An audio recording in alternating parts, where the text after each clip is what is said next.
وہ جھوٹ، فریب، غلط عادتوں اور گناہ کی طرف جھکنے لگے گی، اور شاید اسے یہ احساس بھی نہ ہوگا کہ اس کی روح بیمار ہو رہی ہے۔ یہی پر اللہ کی رحمت کام آتی ہے۔ اللہ اسے ان غلط لوگوں سے دور کر دیتا ہے۔ کبھی اچانک کوئی رشتہ ٹوٹ جاتا ہے، کبھی کوئی دوست دغا کر دیتا ہے، کبھی حالات ایسے بن جاتے ہیں کہ اسے مجبوراً تنہا رہنا پڑتا ہے۔ شروعات میں یہ سب درد دیتا ہے، لیکن یہی درد اس کی آنکھیں کھول دیتا ہے۔ وہ عورت سمجھنے لگتی ہے کہ دنیا کا سہارا جھوٹا ہے، اصل سہارا صرف اور صرف اللہ ہے۔ دھیرے دھیرے اس کی تنہائی اس کی طاقت بن جاتی ہے۔ وہ اکیلی رہ کر بھی سکون محسوس کرنے لگتی ہے۔ وہ سمجھتی ہے کہ اللہ کی رحمت نے اسے غلط رشتوں سے بچا لیا ہے۔ لوگ اسے اکیلا چھوڑ دیتے ہیں، لیکن اللہ اسے اپنی رحمت سے گھیر لیتا ہے۔ لوگ اس کی باتیں سننا بند کر دیتے ہیں، لیکن اللہ اس کی ہر دعا سنتا ہے۔ لوگ اس کے آنسو کی قیمت نہیں سمجھتے، لیکن اللہ اس کے ہر آنسو کا بدلہ جنت میں رکھتا ہے۔ یہی وجہ ہے کہ جب کسی عورت کی زندگی سے لوگ کم ہونے لگے تو اسے کم نہیں کرنا چاہیے، بلکہ اسے شکر ادا کرنا چاہیے کہ اللہ نے اسے نقصان سے بچا لیا۔ اس کی تنہائی دراصل ایک ڈھال ہے، اس کی خاموشی دراصل اللہ کی رحمت ہے، اس کی ٹوٹتی ہوئی دوستیاں دراصل اللہ کی طرف سے ایک نشانی ہے کہ میں تجھے اپنی حفاظت میں لے رہا ہوں۔ دوسری نشانی، جب اللہ تعالیٰ کسی عورت کو اپنی حفاظت میں لانا چاہتا ہے تو اس کے ساتھ کبھی کبھی ایسا ہوتا ہے کہ اس کی زندگی اچانک تنگ ہو جاتی ہے۔ ہر طرف سے مشکلیں اسے گھیر لیتی ہے، رزق کم ہو جاتا ہے، کام رکنے لگتے ہیں، گھر میں لڑائی جھگڑے بڑھ جاتے ہیں، دل پر بوجھ بڑھ جاتا ہے۔ وہ عورت سوچتی ہے کہ پہلے تو سب کچھ ٹھیک تھا، لیکن اچانک ایسا کیوں ہو رہا ہے؟ کبھی اس کا کاروبار ٹھہر جاتا ہے، کبھی روزگار میں رکاوٹ آتی ہے، کبھی گھر میں برکت ختم ہو جاتی ہے، کبھی ایسی تنگی آ جاتی ہے کہ چھوٹی چھوٹی ضرورتیں بھی پوری نہیں ہو پاتی۔ اس کے اوپر مصیبتیں اور پریشانیاں لگاتار آنے لگتی ہے۔ وہ روتی ہے، غم کھاتی ہے، کبھی اپنے نصیب کو کوستی ہے، لیکن دراصل یہ سب کچھ اس کے لیے اللہ کی طرف سے ایک بہت بڑی نشانی ہوتی ہے۔ اللہ تعالیٰ اپنے بندوں کو مشکلوں سے آزماتا ہے۔ وہ چاہتا ہے کہ ان کا دل ٹوٹ کر صرف اسی کی طرف جھکے۔ اسی لیے جب اللہ کسی عورت کو اپنی رحمت میں لانا چاہتا ہے تو اس کی زندگی سے آرام اور آسانی تھوڑی دیر کے لیے چھین لیتا ہے۔ قرآن میں اللہ تعالیٰ فرماتا ہے، اور ہم تمہیں ضرور آزمائیں گے، کچھ ڈر، بھوک، مال، جان اور پھلوں کے نقصان سے، اور صبر کرنے والوں کو خوشخبری دے دو۔ یعنی مشکلیں اور تنگی انسان کے لیے کوئی سزا نہیں ہوتی، بلکہ یہ اللہ کی طرف سے ایک امتحان ہوتی ہے۔ رسول اللہ صلی اللہ علیہ وسلم نے فرمایا، جب اللہ تعالیٰ کسی بندے سے محبت کرتا ہے تو اسے آزمائش میں ڈالتا ہے۔ اگر وہ صبر کرتا ہے تو اللہ اسے اپنے قریب کر لیتا ہے۔ اس کا مطلب یہ ہوا کہ جب کسی عورت پر مشکلیں اور تنگی بڑھنے لگے تو اسے یہ سمجھنا چاہیے کہ اللہ اس کی طرف توجہ کر رہا ہے۔ وہ چاہتا ہے کہ وہ عورت لوگوں پر بھروسہ چھوڑ کر صرف اپنے رب پر بھروسہ کرے۔ کبھی کبھی یہ تنگی انسان کی زندگی کا رخ ہی بدل دیتی ہے۔ ایک عورت جو پہلے لوگوں سے مدد مانگتی تھی، اب وہی عورت سجدے میں گر کر صرف اللہ سے دعا مانگنے لگتی ہے۔ جو پہلے غفلت میں رہتی تھی، اب وہی عورت 5 وقت کی نماز کی پابند ہو جاتی ہے۔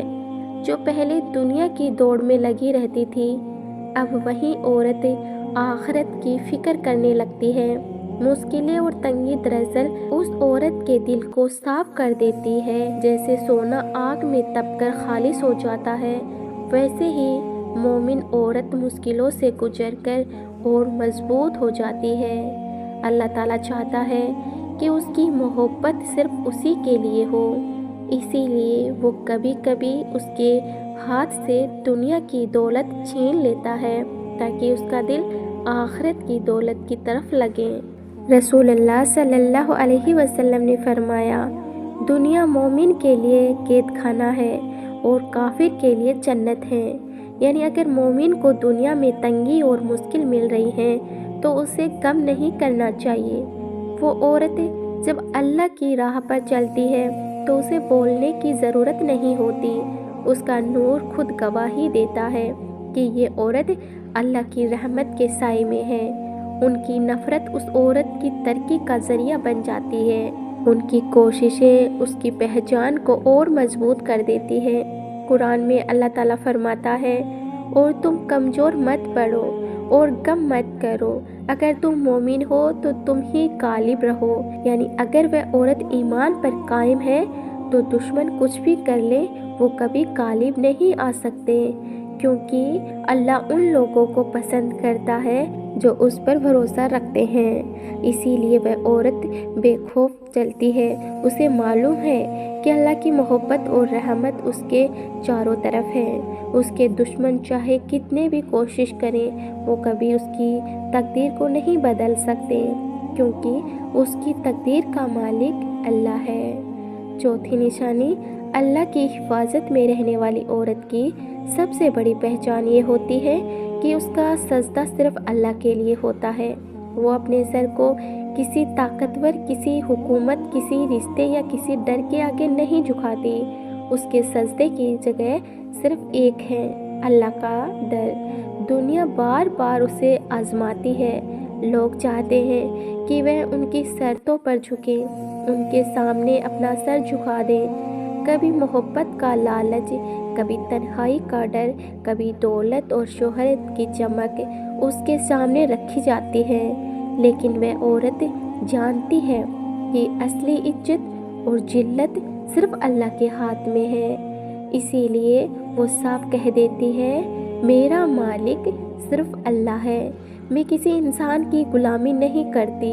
اس کی یہ سختی لوگوں کو ضد نظر آتی ہے، مگر دراصل یہ اس کی دینداری اور اللہ پر بھروسے کی نشانی ہوتی ہے۔ اس کے دل میں یہ یقین پکا بیٹھا ہوتا ہے کہ اگر اس نے اللہ کے سامنے اپنا سر جھکا دیا تو اللہ پوری دنیا کو اس کے آگے جھکانے کی قدرت رکھتا ہے۔ رسول اللہ صلی اللہ علیہ وسلم نے فرمایا، جو اللہ کے لیے جھکتا ہے اللہ اسے اونچا کر دیتا ہے۔ یعنی جب وہ عورت سجدہ کرتی ہے تو اس کا سجدہ انسانوں سے ڈر کر نہیں ہوتا بلکہ رحمتیں کھینچنے کے لیے ہوتا ہے۔ اس کی خاموشی اس کی دعا بن جاتی ہے اور اس کی تنہائی اس کا سب سے بڑا سہارا بن جاتی ہے۔ ایسی عورت کے چاروں طرف اللہ اپنی حفاظت کی ڈھال کھڑی کر دیتا ہے۔ اس کے دشمن چاہے لاکھ چالیں چلیں مگر وہ چالیں اس تک پہنچ ہی نہیں پاتی۔ وہ عورت اللہ کے ذکر میں اتنا سکون پاتی ہے کہ پھر اسے کسی اور کی محبت یا سہارے کی ضرورت ہی محسوس نہیں ہوتی۔